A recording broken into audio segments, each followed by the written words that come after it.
Offbeat Sports Podcast. It's been a tale of two seasons for the Boston Celtics. I probably aged about 10 years just from that series. I'd probably compare myself to just a younger, smarter, more handsome, stronger Michael Jordan. Let's go Celtics. Go Patriots. These are guys who, when you give them a bowl of Cheerios in the morning, they finish every last drop of milk. Absolute clown over here. I'm ready when you are, baby.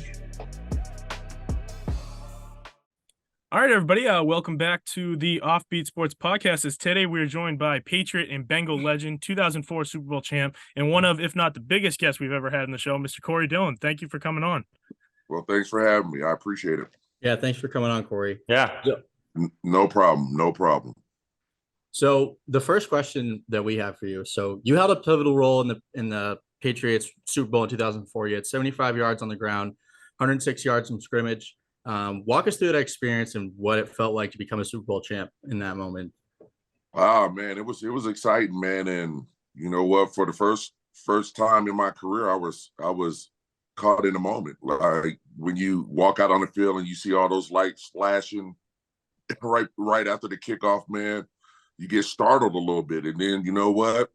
I took my first hit, and then you know what? I realized I was back in a game. So I got to work. So it was a great experience, man. Something you can't really describe. You know what I mean? So that was a wonderful moment for me and pretty much our teammates, man, to go out there and get a victory in the Super Bowl. Yeah, so you had a fairly unconventional path to the NFL, attending a few community colleges before making your way to the Division I level, where you played for Washington. So it seems like that was a real test of your perseverance. So I'm sure. So like, how did that path shape you as a football player and shape you for the rest of your career? Man, it showed me how to adapt, and I mean quick. So just coming up through the junior college ranks, man, and going from place to place and learning new systems, man, you know, it kept me sharp. So when it got to the NFL and me going from the Bengals to the Patriots, man, it was kind of an easy process, man. It was something I've been doing for a long time previous, and you know what? I just made the most of it. Yeah, so you had not just in football, but looks like you also had the opportunity to go pro in baseball, as you were drafted by the Padres back in 1993. So kind of what went into your decision to select football over baseball, and was that a difficult choice for you to make? You know what? It wasn't that difficult, man. When you had a fear of getting stuck in the minor leagues for your whole career, it'll make you focus on football. So it was an easy choice for me, man. So, hey, football was my first love. And you know what? I was just scared of being stuck in the minor leagues for forever. So it was an easy choice. There's been a lot of players. There's been a lot of players that have gotten drafted. Yeah, baseball's a tough route. We have a friend that's currently a Division I baseball player, and he's hoping to go pro. And that's definitely a tough route for sure when you get drafted. Yeah, well, I mean, you look at a guy like Kyler Murray too, who had a similar decision to make. He also went the football route.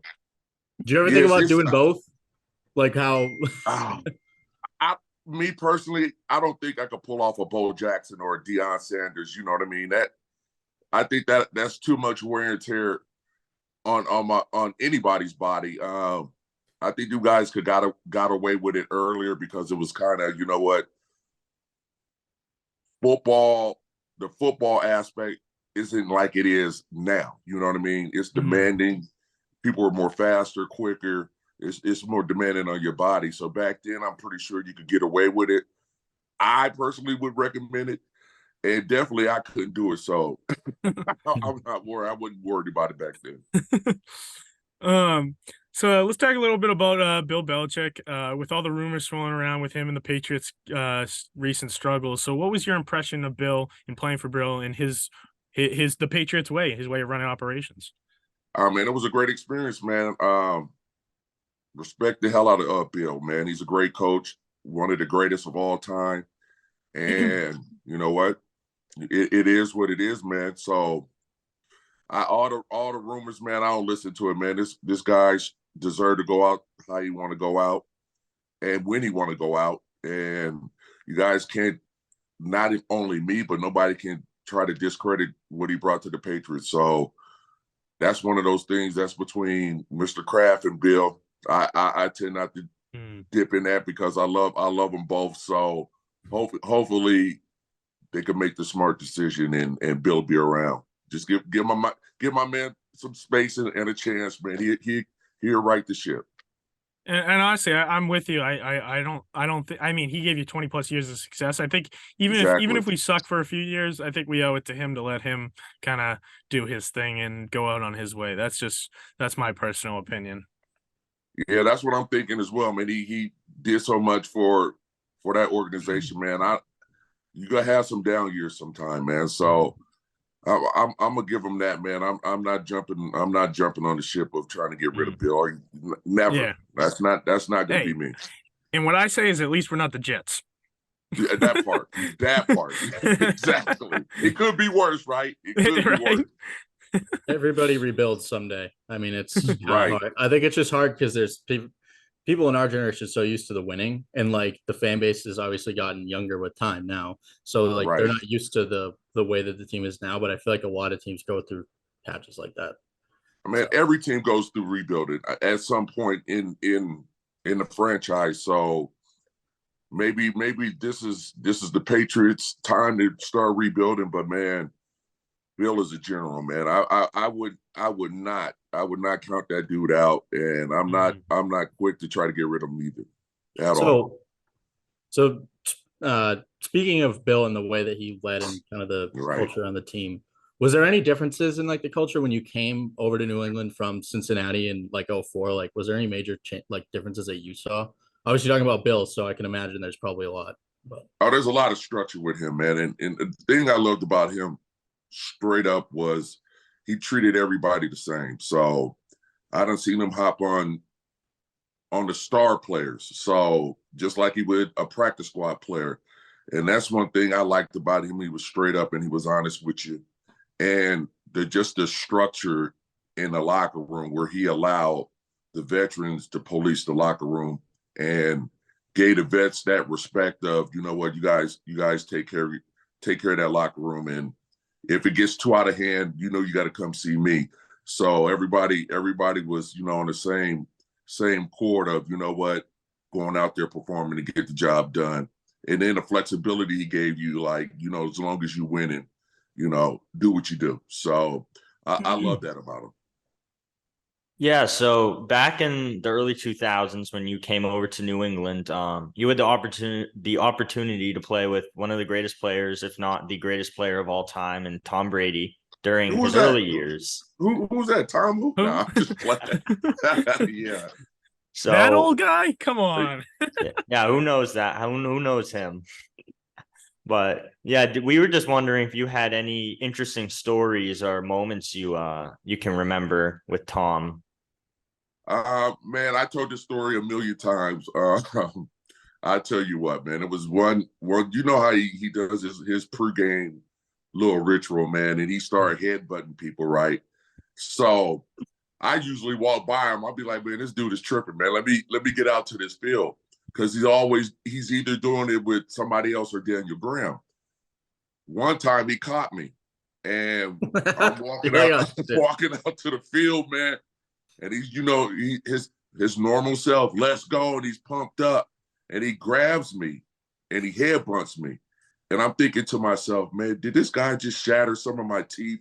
That's how hard he headbutted me, man. And I was just like, yeah, this dude's nuts. You know what I mean? So that's one of those moments. Hey, every game I had to wait a little bit. I'm gonna let Tom go out there and do his thing and headbutt somebody else, and then I come on out.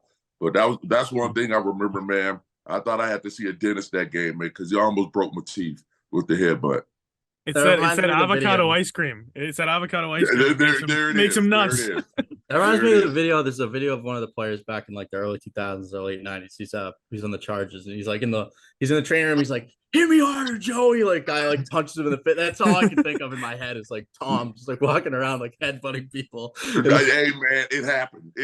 That's a true story. So hey, however he gets psyched up to go out there and win a game, man, I'm with it. But hey, save him headbutts for somebody else. He's the greatest player of all time. He's got to be a little different, right? I know. You get hit hard enough coming through the line. Let him do it. Hey, you got to let him do it. It's time, man. What you gonna say? There's nothing you can do but take the headbutt. Just let him hit the practice players, though. Yeah, you get hit hard enough coming through the line every play. You're like, dude, I don't need this right now. Yeah, exactly. So what was the moment like for you? Kind of go back to your career, like some of your accolades. What was it like for you when you broke Walter Payton's single game rushing record in 2000?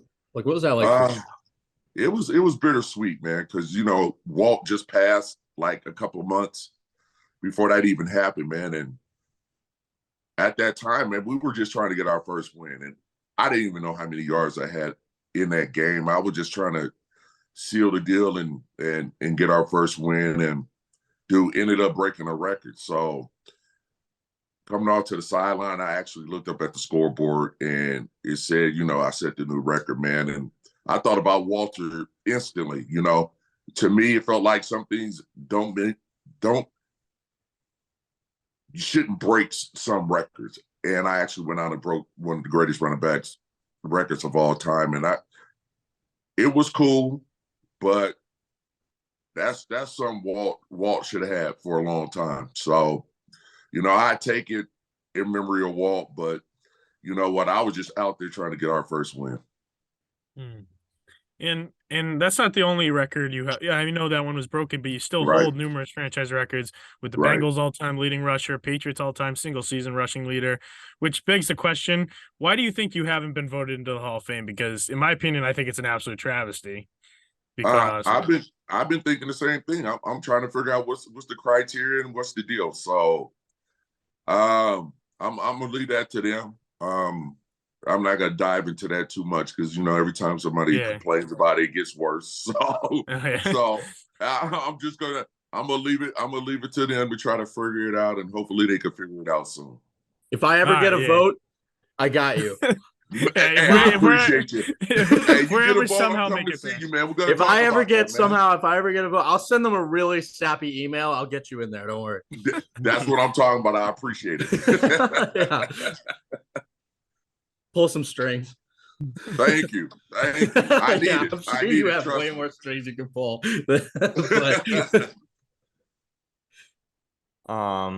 So back in your playing days with Cincy and New England, do you have a closest teammate, a funniest teammate, or a best leader that kind of stands out to you? Man, well, from the Patriots, man, I always hung out with Tully Bantha King. So that was my dude, man. We listened to the same music. So even to now, we hang out. And with the Bengals, man, Adrian Ross, me and him always hanging out every time he's in town, or we're playing Madden or something. So we keep in close contact. All right. Now awesome. we got some fun ones with you to kind of wrap it up. Okay. So are there any running backs in today's NFL that you feel have a similar style of player or that you just enjoy watching?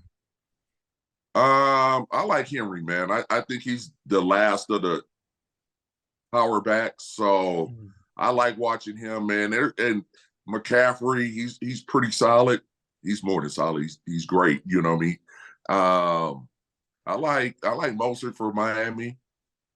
He's a pretty good running back. I like Joe Mixon, and the list goes on, man. I think at the running back position, there's a lot of young talent, man. That could keep the tradition going. It's really evolved over the years, especially since you've been out of the league, because the game is so different. Because it's more of like a West Coast style offense, like across the league now. Absolutely. As the Shanahan offense has kind of taken over the league, so you definitely like guys like you see a lot more like versatile backs. Like you're talking about McCaffrey, like he does way more than just run the ball, which is like hard. Like with Derrick Henry, it's completely different. So yeah, it's a different contrast, man. I think the league is going more McCaffrey than Henry. So in this day and age, you got to be versatile. You got to be able to line up as a receiver and run routes as well. So that's why I'm saying Henry's pretty much the last of the power backs from how I see it. And we're similar, man. That was a first to third down. He's in there, every down back. You don't see that no more. You rarely see it. I think it's the NFL moved to more of running back by committee, which is cool. But there's very seldom you see every down back in this era. I think it's like impressive with him and like guys in your era too, because you guys did it for a really long period of time. Like a lot of you guys had like a lengthy time of had that much workload, and he's kind of like you said, like one of the last guys that's like that. But, yeah. So you played with Tom Brady, obviously, but outside of him, if there was another quarterback you could pick to play it alongside in your career, and obviously there's so many great ones, who would it be, or some of them? Oh man. Outside of Tom, right? Yeah. Oh man, I'll go with Peyton Manning. I think that would have been pretty cool too. Hey, and trust me, he's nothing like Tom, so let's not cross over. Tom is everything. But if I had a chance, if I didn't get an opportunity to play with Tom, probably Peyton Manning, I think that would have been a cool situation as well. Yeah, so playing with the Patriots and Bengals, arguably two of the teams with the best uniforms in the NFL. Do you have a favorite uniform colorway that you've ever worn or played in? Man, I have never. You see that jersey you got on right now, my man? I am so mad. I never got an opportunity to play in the old school Patriots uniform. You never played in the Reds? I never played in the Reds, man. Yeah, no, they're alternates for the Silvers, right? Favorite. Your alternates for the Silvers, right? Yeah. I wanted to play in that uniform so bad. I got mine right here. There it is. Hey, man, you guys just rubbing it in my face. That's not fair. Man. If I wanted to play in that uniform so bad, and I never got the opportunity. But that's my all-time favorite uniform. Yeah, best uniforms in Patriots history for sure. There it is. So you probably played against a bunch of tough guys in your career, but who was one of the toughest defenders that you had to play against? Well, there's two. I would go with Junior Seau and Ray Lewis.